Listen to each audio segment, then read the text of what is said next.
नमस्कार, good news Bharat के YouTube channel पर आप सभी दर्शकों का स्वागत है। मैं संजीव शर्मा और आइए देखते हैं गुड न्यूज़ भारत पर आजमगढ़ की खबरें फटाफट अंदाज में।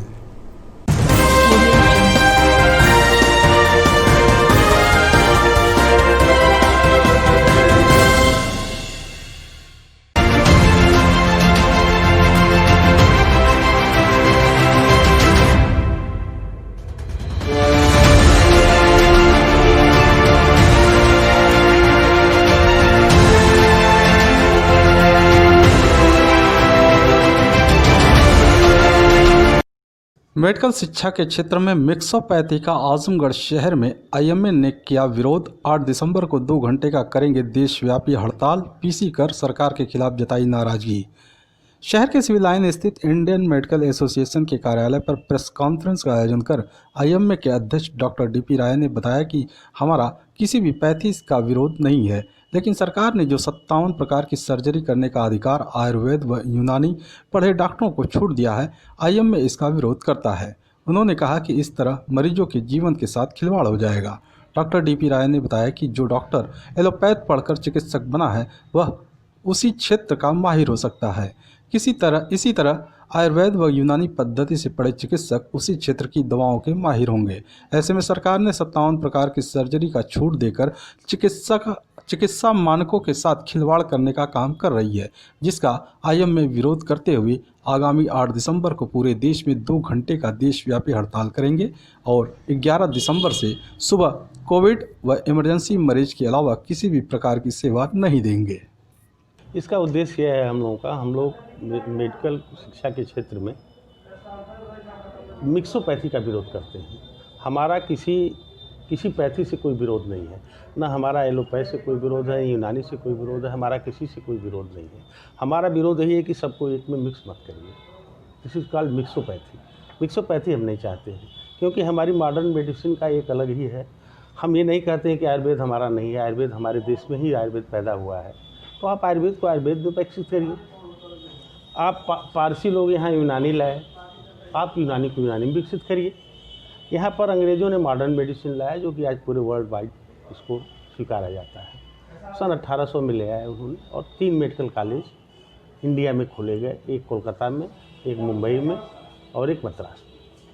उन मेडिकल कॉलेजों से जो लड़के निकले वो धीरे धीरे फिर मेडिकल कॉलेजों की संख्या बढ़ती गई। यहाँ एक गवर्निंग बॉडी बनी, मेडिकल काउंसिल ऑफ इंडिया, जो कि हर मेडिकल कॉलेज में क्वालिटी है कि नहीं है, क्वालिटी पर उन्होंने ध्यान दिया कि लड़के जो पढ़ के निकले वो क्वालिटी के निकले। वो लड़के ही निकल के आज पूरे विश्व में 60% इंडियन डॉक्टर्स काम कर रहे हैं। पूरे वर्ल्ड के 60% डॉक्टर्स हर जगहों पर इंडियन डॉक्टर्स काम कर रहे हैं। और अभी कोविड के संक्रमण के दौरान भी एक लंग का जो ट्रांसप्लांट किया वो भी इंडियन डॉक्टर ने किया है। तो उस तंत्र को आप उसमें मर्ज करके लोगों को आप एक तरह से गुणवत्ता से समझौता कर रहे हैं, वो क्वालिटी नहीं आ पाएगी। सर, मिक्सोपैथी जो आप बता रहे हैं, मिक्सोपैथी का नुकसान पब्लिक को किस तरीके से है और आपकी मांग क्या है? हमारी देखिए, हमारी जो मानक है वो तो आपने एमसीआई तोड़ दिया, एनएमसी ला दिया, नेशनल मेडिकल काउंसिल बिल ला दिया, आपने एक्ट ला दिया। हमारा किसी पैथ से विरोध नहीं है। हम ये नहीं चाहते हैं कि अब आप आयुर्वेद वालों को 56 प्रकार की सर्जरी, 57 प्रकार की सर्जरी का उन्होंने अधिकार दे दिया। अब हम आर्थोपेडिक के हैं, हम हड्डी के डॉक्टर हैं, डॉक्टर साहब सोनोग्राफी के हैं, वो बच्चों के डॉक्टर हैं। हम लोग दूसरे ब्रांच में, इसी मॉडर्न मेडिसिन के किसी दूसरे ब्रांच में जल्दी दखल नहीं देते हैं। अगर कोई सर्जरी करानी होती है तो सर्जन ही करता है। इवन एक एमबीबीएस को भी बड़ी सर्जरी करने का अधिकार नहीं दिया है हमारी मॉडर्न मेडिसिन में। और आप एक आयुर्वेद के लड़के से 57 प्रकार की सर्जरी कराइएगा यूनानी वाले लड़के से, तो इस देश की क्वालिटी क्या रहेगी? लोग, आने वाली पीढ़ी जो है वो जो है सोचे कि क्या ज़रूरत है 10 साल पढ़ाई करने की, 12 साल पढ़ाई करने का। अगर आप और भी ज़्यादा स्पेशलाइजेशन में एमसीएच और डीएम करने जा रहे हैं तो और भी 2 साल पकड़ लीजिए। 12 साल पढ़ाई करके हमें क्या ज़रूरत है? हम तो अपना छोटा मोटा काम करके। सर, मिक्सोपैथी के बारे में थोड़ा सा नहीं, मिक्सोपैथी मतलब यही मिक्सोपैथी हुई ना कि आप सबको अधिकार दे रहे हैं मॉडर्न मेडिसिन काम करने। कौन कौन सी पैथी इसमें इंक्लूडेड? नहीं, यूनानी है, आयुर्वेद है, होम्योपैथ वालों को भी कुछ मेडिकल मेडिसिन मॉडर्न मेडिसिन को यूज़ करने के लिए अधिकार दे दिया है। आप मॉडर्न मेडिसिन का कुछ पढ़े नहीं, हम लोग एमबीबीएस के हैं तो हर सब्जेक्ट पढ़ें थोड़ा थोड़ा। लेकिन हम लोग का स्पेशलाइजेशन सरकार अगर नहीं मानती है तो आप लोगों का अगला क्या अगला कदम हम लोगों का 8 तारीख को तो हम लोग प्रदर्शन 2 घंटे का हम लोग सांकेतिक हड़ताल करेंगे, प्रदर्शन करेंगे, आप लोगों से मिलेंगे। फिर उसके बाद 11 दिसंबर से हम लोग सुबह 6 बजे से लेकर रात 9 बजे तक केवल कोविड इमरजेंसी और अपनी इमरजेंसी यही। आजमगढ़ डीएम राजेश कुमार ने जिले के 41 कंटेनमेंट जोन को किया समाप्त। जिलाधिकारी राजेश कुमार ने बताया कि सीएमओ की आज्ञा पर पिछले 14 दिनों या उससे अधिक दिवसों में कोविड का कोई पुष्ट रोगी चिन्हित नहीं होने के कारण सदर तहसील क्षेत्र के 25 कंटेनमेंट जोन सहित विभिन्न तहसील क्षेत्रों के कुल 41 हॉटस्पॉट को बंद करते हुए कंटेनमेंट जोन की कार्रवाई को समाप्त कर दिया गया है। जिलाधिकारी ने बताया कि इन क्षेत्रों में अनलॉक के नियम अन्य क्षेत्रों की भांति ही लागू होंगे। आजमगढ़ डीएम राजेश कुमार ने जिले में 3 नए कंटेनमेंट जोन बनाए जाने की घोषणा की। जिलाधिकारी ने बताया कि कंटेनमेंट जोन के निर्धारण के संबंध में दी गई व्यवस्था के अनुसार जनपद के राजस्व ग्राम लाटघाट, तहसील सगड़ी, मोहल्ला नरौली, नगर पालिका परिषद आजमगढ़, राजस्व ग्राम हाफिजपुर, तहसील सदर का संपूर्ण क्षेत्र कंटेनमेंट जोन होगा। इन क्षेत्रों में कंटेनमेंट जोन प्रोटोकॉल का 100% अनुपालन सुनिश्चित किया जाएगा, जिसमें कॉन्टैक्ट ट्रेसिंग, चिकित्सा अधिकारी द्वारा किए गए रिस्क निर्धारण के आधार पर व्यक्तियों को होम या इंस्टीट्यूशनल क्वारंटाइन किया जाना है। आजमगढ़ जिला मुख्यालय स्थित कलेक्ट्रेट बिल्डिंग की वीडियो बनाने वाले संदिग्ध व्यक्ति की जांच कराने को लेकर विश्व हिंदू महासंघ ने डीएम को सौंपा पत्रक। जिलाधिकारी कार्यालय पहुंचे विश्व हिंदू महासंघ के प्रदेश उपाध्यक्ष अरुण कुमार सिंह साधु ने बताया कि एक व्यक्ति मारुति वैन जिसका नंबर UP 78 BG 0266 है, उस गाड़ी पर भारत सरकार लिखा हुआ था। गाड़ी में बैठे एक व्यक्ति ने पूरे कलेक्ट्रेट बिल्डिंग की अपने मोबाइल में वीडियो बना रहा था। देखने से संदिग्ध प्रतीत हो रहा था। जब तक विश्व हिंदू महासंघ के लोग करीब पहुंचकर उस व्यक्ति से पूछताछ करते, उतने में ही मारुति वैन में 2-3 अन्य लोग आकर बैठे और चले गए। विश्व हिंदू महासंघ के पदाधिकारियों ने डीएम को पत्रक सौंप मांग किया है कि उस व्यक्ति को खोजकर उसकी जांच की जाए कि आखिर वह बिल्डिंग की वीडियो क्यों बना रहा था, ताकि किसी अनहोनी से बचा जा सके। विज्ञापन दिया गया है, एक मारुति वैन है जो यहाँ पे आके खड़ी हुई, उस पर भारत सरकार लिखा था, और जो UP 78 क्या नंबर है BG 266 उसका जो ड्राइवर था वो एक संप्रदाय विशेष का व्यक्ति है, और वो कल पूरे इस बिल्डिंग की वो रैकिंग कर रहा था, मोबाइल से पूरी बिल्डिंग की फ़ोटो ले रहा था। और जब हम लोगों को देखा तो जैसे कुछ छिपाने लगा और तुरंत मोबाइल अपनी बंद करके रख लिया तुरंत। जब तक हम लोग कुछ समझे और उसको बुलाने का प्रयास करें, तब तक कुछ 2-3 लोग और लोग आए, गाड़ी में बैठे और वो मारुति वैन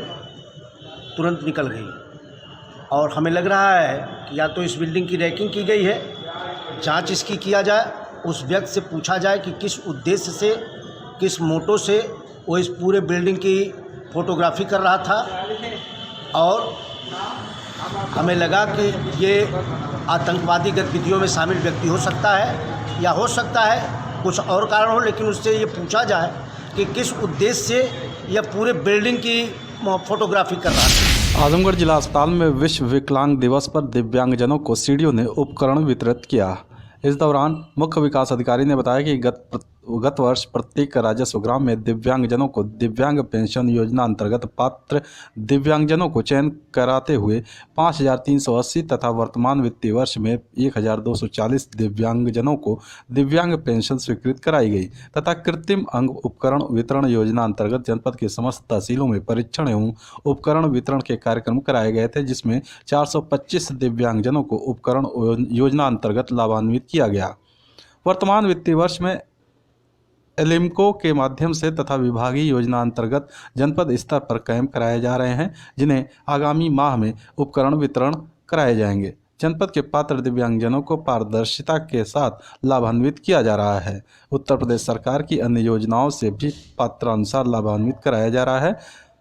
कुछ लोगों को बैसाखी दी गई है और उनको हम लोगों ने जागरूक किया है। इसके अलावा 7 तारीख से एक और विशेष अभियान चलना है, जिनमें भी जो लोग छूटे हुए हैं उनको विभिन्न ब्लॉक्स पे कैंप करा करके उनको भी इस प्रकार से दिव्यांगजन संबंधी उपकरण उपलब्ध कराए जाएंगे। इसमें विकलांगों को क्या क्या सुविधा और देनी रहती है सर? दिव्यांगजनों को सरकार की बहुत सी योजनाएं हैं। जैसे सबसे इम्पोर्टेंट है कि जितने भी दिव्यांगजन हैं उनको पेंशन दी जाती है 500 रुपये के हिसाब से। जनपद में 32,000 लोगों को पेंशन दी जा रही है। और हम लोगों ने पिछले साल विशेष एक अभियान भी चलाया था, कैंप भी लगाए थे, उनमें 6,000 से अधिक लोग और बढ़े। इसके अलावा उनको शादी अनुदान के रूप में भी दिया जाता है। और सरकार की जो सरकारी नौकरियां हैं उनमें रिजर्वेशन की व्यवस्था उनकी है। इसके अलावा जो सामान्य जनों के लिए विभिन्न प्रकार की योजनाएं हैं, जैसे प्रधानमंत्री जीवन ज्योति बीमा योजना है, राशन कार्ड की सुविधा है, तो और किसान सम्मान निधि की योजना है। इन योजनाओं से भी इनको हम लोग लाभान्वित कराएंगे। यही हम लोगों ने इनसे अपील किया है कि इनका एक प्रोफाइल बना करके जो भी कन्वर्जेंस डिपार्टमेंट है, अन्य विभागों की योजनाएं हैं, उन विभागों की योजनाओं से भी इनको कवर किया जाए, न केवल दिव्यांगजन विभाग की योजनाएं। आगामी 18 दिसंबर को होने वाले दीवानी न्यायालय अभिभाषक संघ के चुनाव के लिए अध्यक्ष पद के 2 प्रत्याशियों सहित कुल 39 लोगों ने नामांकन किया दाखिल। बता दें कि आजमगढ़ जिले के दीवानी न्यायालय अभिभाषक संघ का चुनाव आगामी 18 दिसंबर को होना है। इसके लिए 2 दिनों तक नामांकन दाखिल करने की प्रक्रिया चली, जिसमें अध्यक्ष पद के 2 व मंत्री पद के 5 उम्मीदवारों सहित अन्य पदों के लिए कुल 39 लोगों ने नामांकन पत्र दाखिल किया। 4 दिसंबर को नामांकन पत्रों की जांच की जाएगी। चुनाव अधिकारी वरिष्ठ अधिवक्ता ब्रजेश कुमार सिंह ने बताया कि आगामी 18 दिसंबर को मतदान होगा, तो वहीं 19 दिसंबर को मतगणना के उपरांत जीते प्रत्याशियों की घोषणा की जाएगी।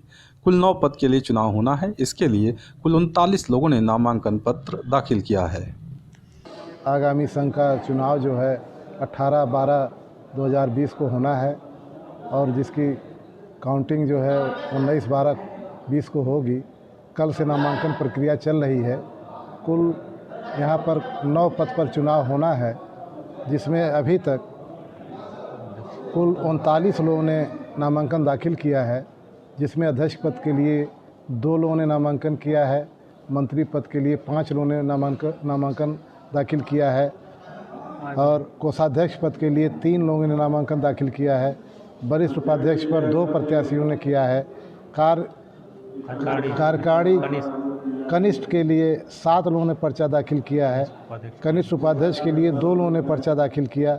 सह मंत्री पद पर 7 लोगों ने नामांकन दाखिल किया है और वरिष्ठ कार्यकारिणी हो कुल 10 प्रत्याशियों ने पर्चा दाखिल किया है। आय व्यय निरीक्षक का 1 पद है, जिसमें सिर्फ 1 व्यक्ति ने ही अपना नामांकन दाखिल किया है। लालगंज में लड़की द्वारा दुकान के बाहर से सामान गायब करने का वीडियो वायरल। लालगंज में बुधवार को एक दुकान पर एक महिला जाती हुई दिखाई दे रही है, जबकि उसके साथ में एक लड़की भी है। महिला दुकानदार को बातों में उलझाकर कुछ देर के बाद बगल में खड़ी लड़की को एक सामान भरा कार्टून धीरे से सरकाती हुई दिखाई देती है, जो लड़की एक झोले में रखकर रफू चक्कर हो जाती है। इसका वीडियो इस चेतावनी के साथ वायरल हो रहा है कि अपने सामानों की सुरक्षा सुनिश्चित करें तथा सजग रहें। आपको बता दें, अभी कल ही आजमगढ़ निवासी 2 महिलाएं एक ऑटो पर बैठी नारायणपुर नेवादा गांव की एक महिला के गले से चैन छीनकर भागते समय दबोची गई थीं, जिन्हें पकड़कर लोगों ने पुलिस के हवाले किया था, जिनका पुलिस ने चालान भी किया था। वायरल वीडियो में स्पष्ट रूप से देखा जा सकता है कि किस प्रकार महिला दुकानदार को अपनी बातों से उलझा रही है और उसके साथ की लड़की झोले में सामान रखकर भाग रही है।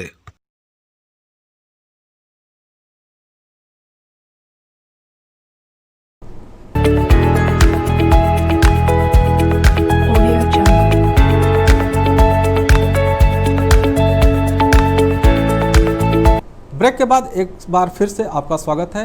आइए देखते हैं आजमगढ़ की खबरें फटाफट अंदाज में।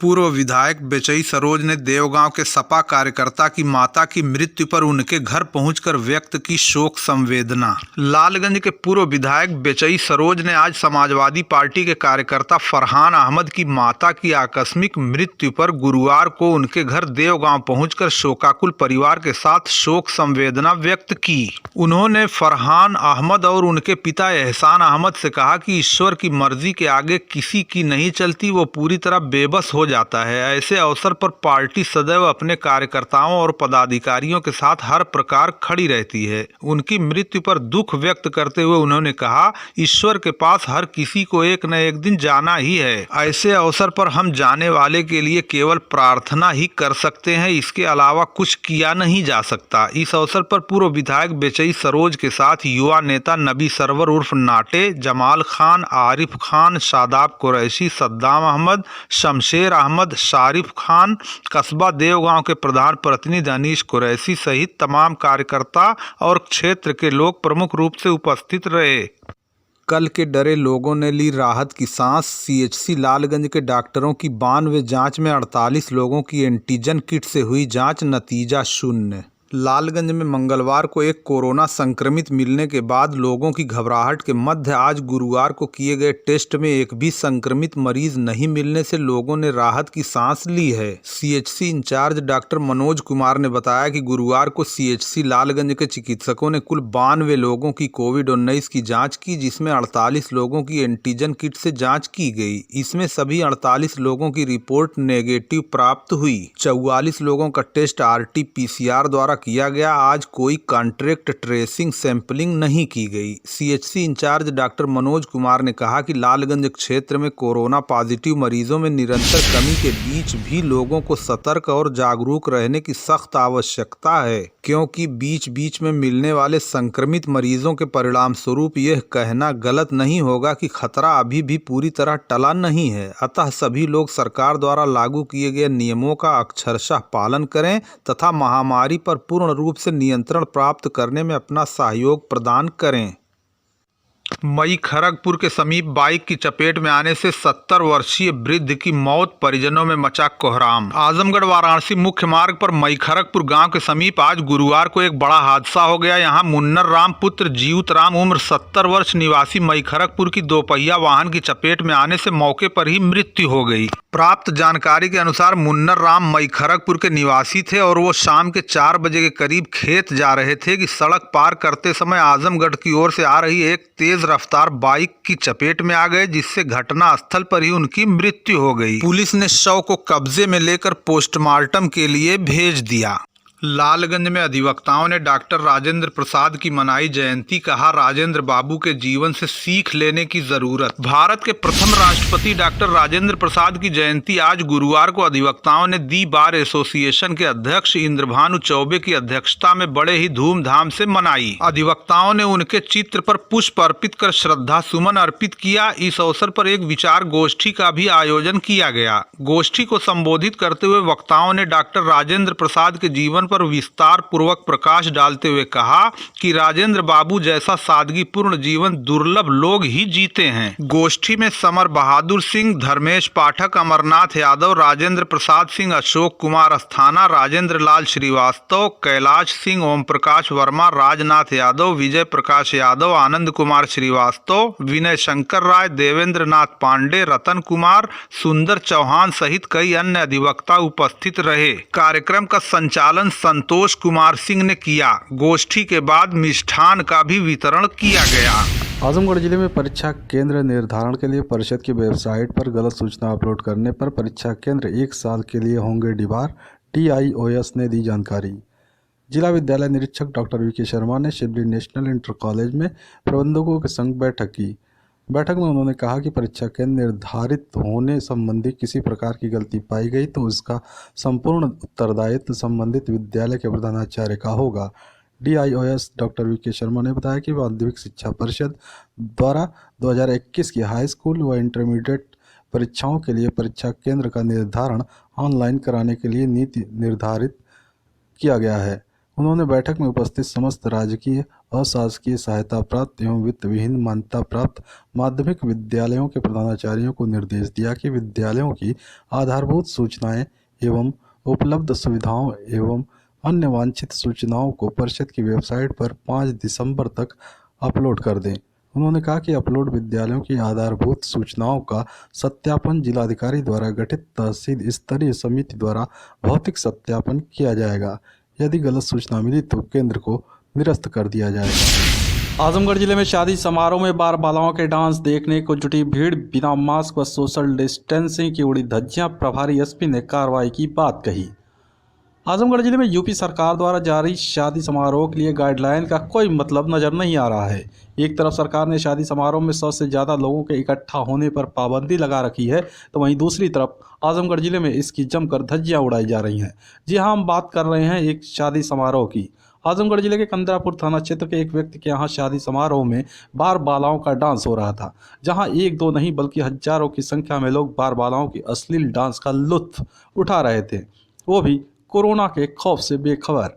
ना तो लोग मास्क लगाए थे और ना ही किसी प्रकार का सोशल डिस्टेंसिंग का पालन ही हो रहा था। सभी बार बालाओं की अदाओं में मस्त होकर कोविड-19 के गाइडलाइन का जमकर धज्जियां उड़ा रहे थे। देखते ही देखते ये बार बालाओं के ठुमके व सोशल डिस्टेंसिंग की उड़ रही धज्जियां का वीडियो सोशल मीडिया पर तेजी से वायरल हो गया। तब जाकर पुलिस की निद्रा टूटी। इस मामले में जब प्रभारी एसपी पंकज कुमार पांडे से पूछा गया तो उन्होंने कार्रवाई की बात करते हुए कहा कि सभी थाना प्रभारियों को आदेश दिया गया है कि देर रात तक डीजे या अश्लील डांस हो रहा हो तो वो भ्रमण करते रहें और कार्रवाई करें। उन्होंने कहा कि किसी भी दशा में कोविड-19 का नियमों का कड़ाई से पालन कराया जाएगा।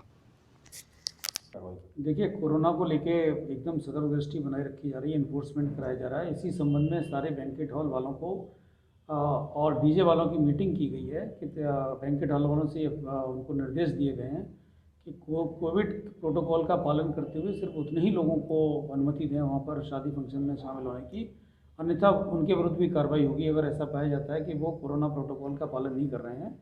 और इसी प्रकार डीजे, जैसा कि माननीय सर्वोच्च न्यायालय की जो गाइडलाइंस है उसी के तहत रात के 10 के बाद कोई भी डीजे का बजना वैध नहीं है और जो साउंड लेवल है उसका भी अनुपालन कराया जा रहा है। उनको डीजे वालों को भी मीटिंग करके पूरा ब्रीफ किया गया है। देर रात तक अगर अश्लील डांस चल रहा हो, डांस हो रहा हो, इसमें हजारों लोग जुटे हो, तो ऐसे में आप इसमें जो संबंधित सभी पूरे थाना प्रभारियों को निर्देशित दिए गए हैं कि वर्तमान में शादियों पर जो चल रही है उन पर वो भ्रमण करते रहेंगे, देखते रहेंगे। अगर इस तरह की कोई भी आपत्तिजनक चीज़ होती है तो उस पर कड़ी कार्रवाई करेंगे।